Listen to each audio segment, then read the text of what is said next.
स्वास्थ्य विभाग खुशी योजना को मिली कैबिनेट मंजूरी। खुशी योजना रे मागणारे स्कूल झील को मिल सानिटारी नैपकिन। याद्वारा षष्ठ रु द्वादश श्रेणी पर्यंत पाठ पढ़ुवा 17,25,000 छात्री उपकृत हेबे।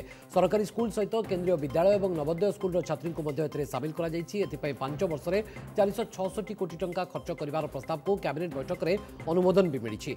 कैबिनेट आउ एक गुरुत्वपूर्ण निष्पत्ति भी नहीं। 6 वर्ष धरी स्वास्थ्य और परिवार कल्याण विभाग अधीन में विभिन्न स्कीम रे ठिका नियुक्ति 6 वर्ष लगातार काम करथिबा कर्मचारी को नियमित सरकारी कर्मचारी करने को निष्पत्ति नहीं राज्य सरकार। यह निष्पत्ति अनुसार staff nurse, lab technician, pharmacist और रेडियोग्राफर पुरुष और महिला स्वास्थ्यकर्मी नियमित हेबे। सेहीपरि सरकारी होमियोपैथी डाक्तर नियुक्ति प्रार्थी बयस 32 रु 40 वर्ष को वृद्धि करने ए संपर्कित नियम रे संशोधन प्रस्ताव को मिली कैबिनेट मंजूरी।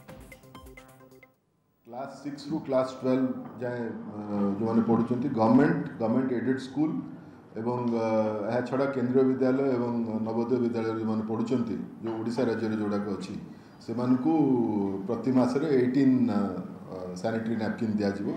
स्वास्थ्य इम्प्रूवमेंट हम एवं से स्कूल रे अटेंडेंस एवं एकेडमिक परफॉर्मेंस रे भी इम्प्रूवमेंट हम।